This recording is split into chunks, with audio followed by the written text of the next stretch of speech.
शहापूर गाव तसे छोटे तालुक्याचे पण छान होते. हिरवगार निसर्ग, एक नदी, शेती, डोंगर, दऱ्यांनी समृद्ध. रेणूला फार आवडले गाव. इथे शांतता होती, प्रसन्नता होती.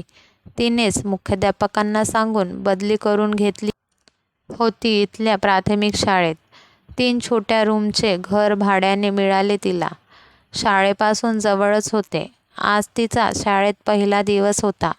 शुभ्र पांढरी कॉटनची साडी, पांढराच ब्लाऊज, साधी एक वेणी, काळी बारीक टिकली आणि दोन्ही खांद्यावरून घट्ट लपेटून घेतलेला पदर. रेणू शाळेत आली, सहशिक्षक आणि मुख्याध्यापकांना भेटली.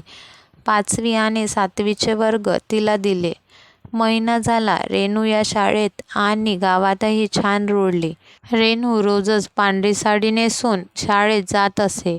ती विधवा आहे हे आतापर्यंत सर्वांना समजले होते.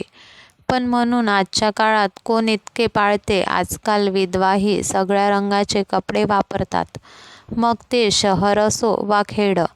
पण रेणू याला अपवाद होती. रेणू, अगं शाळेचे स्नेहसंमेलन असते आता दिवाळी नंतर, तू काहीतरी तुझ्या वर्गातील मुलांसाठी नाटक किंवा नृत्य बसव. आणि हो, स्नेहसंमेलनासाठी सगळ्यांनी निळ्या रंगाची काठपदर साडी नेसायची आहे. तुला सुद्धा. रेणूसोबतची सहशिक्षिका आरती म्हणाली. आरती, मी बसवेन काहीतरी कार्यक्रम, पण ते साडीचं नाही जमणार मला. रेणू, अगं कुठल्या जमान्यात राहतेस तू? अजून तू तरुण आहेस. तुझ्याही काही इच्छा अपेक्षा असतीलच ना. पांढरी साडी का म्हणून तू नेसतेस? आयुष्यात इतर रंगही आहेत ग, त्याचा वापर कर. असं जकाशी तोडून का वागतेस? आरती म्हणाली. आरती, मला नाही जमणार ग. ही पांढरी साडीच माझ्यासाठी ठीक आहे. रेणूचे डोळे भरून आले. रेणू, काय झालं मला सांगशील? बोल, मन हलकं होईल. आरती तिला घेऊन बाहेर आली. शाळेच्या आवारात बाकावर त्या बसल्या. आरती, मी BA-BEd केले आणि माझे लग्न ठरले लगेच निशांतसोबत. निशांत कोर्टात लिपिक होता. मला तो खूप आवडला होता. त्यालाही मी पसंत होते. दोघे एकमेकांवर जीवापाड प्रेम करत होतो. निशांतचे आई वडील बहीण सगळे खुश होते. खूप सुंदर दृष्ट लागेल असा आमचा संसार सुरू होता. मी नोकरीही करत होते. एक दिवस माझ्या दंडावर एक पांढरा डाग आला, अगदी छोटा. मी निशांतला तो दाखवला. तो म्हणाला, रेणू, आपण डॉक्टरकडे जाऊ, पण त्याआधी बघू तो डाग आपोआप जातो का. मग मीही त्या डागाकडे दुर्लक्ष केले. कालांतराने तो डाग मोठा झाल्याचे मला दिसले. मी खूप घाबरले. हा डाग म्हणजे कोड तर नसेल ना? निशांतने आईला त्या डागाबद्दल सांगितले. तसा आई म्हणाल्या, अरे निशांत, हा डाग म्हणजे कोडच आहे. आपली फसवणूक केली रेणूच्या आईवडिलांनी. त्यांच्या घराण्यात असा डाग कोणाला तरी असेल हे काही चांगले लक्षण नाही. आता अंगभर कोड फुटेल. आई, अगं असं काही नसते आणि तो डाग कोड नसेल, पण मी रेणूला डॉक्टरकडे नेतो, निशांत आईला समजावत बोलला. मला मात्र आईचे शब्द मनाला डागण्या देत होते.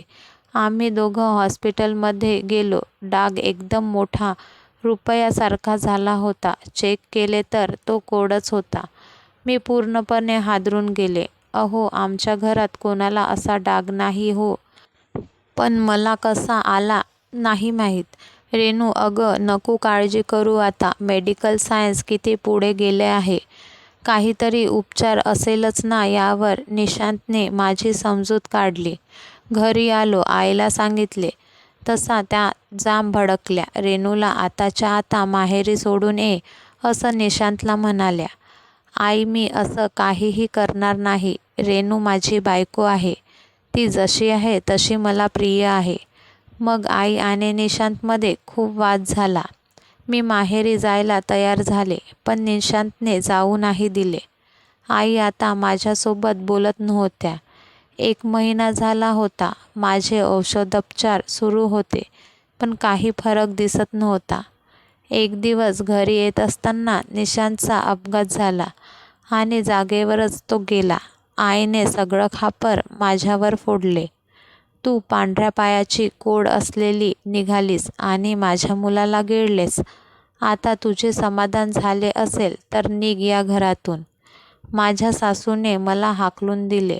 हे खूप वाईट झालं ग रेनू. हो आरती, तेव्हापासून ही पांढरी साडी मी वापरते. निशांतशिवाय आयुष्याला काहीच अर्थ नाही, कसले रंगही नाही उरले. हा पांढरा रंग मला मनाला संयम घालतो, भावना आकर्षण यापासून दूर ठेवतो. एक प्रकारची विरक्तीच मी या पांढऱ्या रंगातून घेतली आहे. मला प्रसन्न आणि शांत वाटते ग या साडीत. मला फक्त निशांच्या आठवणीत जगायचं आहे. मला नको जगाचे रंग.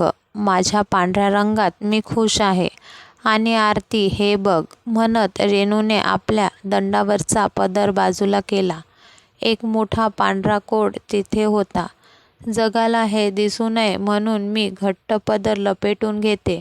आरती डोळ्यातले पाणी पुसत रेणुका आपल्या वर्गाकडे निघून गेली. पाठमोऱ्या जाणाऱ्या रेणुला बघत आरती स्तब्ध उभी होती. ही कथा आवडली असल्यास लाईक करा, शेअर करा आणि सबस्क्राईब करा. धन्यवाद.